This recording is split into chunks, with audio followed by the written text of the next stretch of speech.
എന്ത് കഷ്ടമാണ്. ഉണ്ടായിരുന്ന കൃഷി വേനലിൽ നശിച്ചു. ബാക്കിയുള്ളതിപ്പോ കാട്ടാനയെ നശിപ്പിക്കുന്നു. മഴക്കാലം കൂടി വന്നതോടെ കൃഷിയിടത്തിലേക്ക് ഇറങ്ങാൻ പോലും ഭയമാണെന്നാണ് കർഷകർ പറയുന്നത്. നമുക്ക് ആ കർഷകരുടെ പ്രതികരണങ്ങളിലേക്ക് കൂടി പോകാം.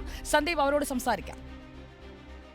ഞാനിപ്പോൾ ഉള്ളത് ഇടുക്കി ജില്ലയിലെ ഉപ്പുതറ പഞ്ചായത്തിലെ ഒരു പ്രദേശത്താണ്. കണ്ണമ്പടി ആദിവാസി മേഖലയോടൊക്കെ ചേർന്ന് കിടക്കുന്ന ഒരു മേഖലയാണ്. ഇവിടെ ഇപ്പം ഏറ്റവും രൂക്ഷമായി കാട്ടാന ശല്യം രൂക്ഷമായി മാറിയിരിക്കുന്ന ഒരു സാഹചര്യമുണ്ട്. നമുക്കറിയാം, ഈ കഴിഞ്ഞ ആ വേനൽക്കാലത്ത് ഈ ഏലകൃഷി ആകെ വ്യാപകമായി നശിക്കുന്ന ഒരു സ്ഥിതി ഉണ്ടായിരുന്നു. അതിനുശേഷം ആ കൃഷിയൊന്ന് പുനരുജ്ജീവിപ്പിക്കുവാൻ വേണ്ടിയിട്ടുള്ള പെടാപ്പാട് പെടുന്നതിനിടയിലാണ് ഈ കാട്ടാന ശല്യവും അതിരൂക്ഷമായിരിക്കുന്നത്. ഏലച്ചെടികളും വാഴകളും ഒക്കെ വ്യാപകമായി ഈ കാട്ടാന ചവിട്ടി നശിപ്പിക്കുകയും ഭക്ഷിക്കുകയും ഒക്കെ ചെയ്തിരിക്കുന്നുണ്ട്.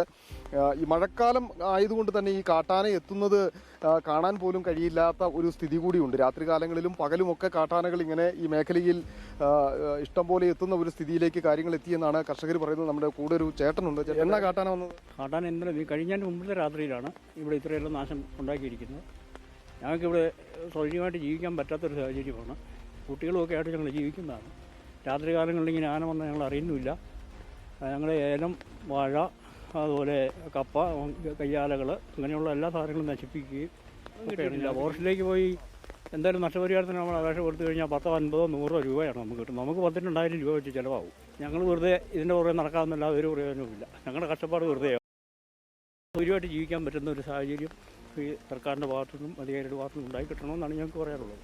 ഇവിടെ നിന്നൊരു 1.5 കിലോമീറ്റർ അകലെയാണ് വനം. അപ്പം നമ്മളിവിടെ ഒരു ഫെൻസിങ് സംവിധാനമുണ്ട്, ഇലക്ട്രിക് ഫെൻസിങ് സംവിധാനം ഉണ്ടായിരുന്നു. ഇത് കാക്കത്തോട് റേഞ്ചിൻ്റെ ഭാഗമായിട്ട് വരുന്ന ഒരു മേഖലയാണ്. പക്ഷേ ഇലക്ട്രിക് ഫെൻസിങ് ഇപ്പം വർക്കൊന്നുമല്ല. പക്ഷെ നമ്മളിവിടെ ആൾക്കാർ ചെന്ന് ചോദിച്ചപ്പോൾ അവർ പറഞ്ഞത് ഇപ്പോൾ വീണ്ടും ഇത് നിർമ്മിക്കാനായിട്ടുള്ള ഫണ്ട് അനുവദിച്ചിട്ടുണ്ട്, 6 മാസം കഴിയുമെന്നാണ്. പക്ഷേ 6 മാസം കഴിയുമ്പോഴത്തേനും ഇവിടുത്തെ കൃഷിയിടങ്ങളെല്ലാം നശിച്ച് ഇല്ലാതാകുകയാണ്. ഫെൻസിങ്ങിനൊക്കെ ആൾക്കാർ നോക്കാനൊക്കെ വാച്ചർമാരെയൊക്കെ വെച്ചിട്ടുണ്ട്. പക്ഷേ അവരാരും സമയത്ത് വരാറോ ഒന്നും ചെയ്യാറോ ഇല്ല. സമീപകാലമായിട്ട് ഇവിടെ വൻതോതിലാണ് ഇപ്പോൾ കാട്ടാന ശല്യങ്ങൾ ഉണ്ടായിക്കൊണ്ടിരിക്കുന്നത്. മാത്രമല്ല ബാക്കി എല്ലാ ജീവികളും ഉണ്ട്.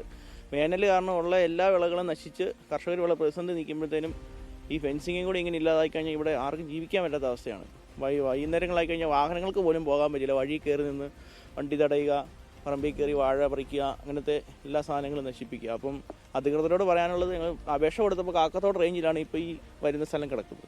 അവർ 6 മാസത്തിനുള്ളിൽ റെഡിയാക്കത്തുള്ളൂ എന്ന് പറയുന്നു. ഇത് ഈ ഒരു പ്രദേശത്ത് മാത്രമല്ല, ഈ ഹൈറേഞ്ചിന്റെ വനയോര മേഖലയോട് ചേർന്ന് കിടക്കുന്ന എല്ലായിടത്തും ഈ ഒരു വലിയ പ്രതിസന്ധി നിലനിൽക്കുന്നുണ്ട്. സർക്കാർ അത് കാര്യക്ഷമമായി ഇടപെടണം എന്നാണ് നമുക്ക് സർക്കാരിന് മുമ്പിലേക്ക് ഒരു നിർദ്ദേശമായി വെക്കാനുള്ളത്.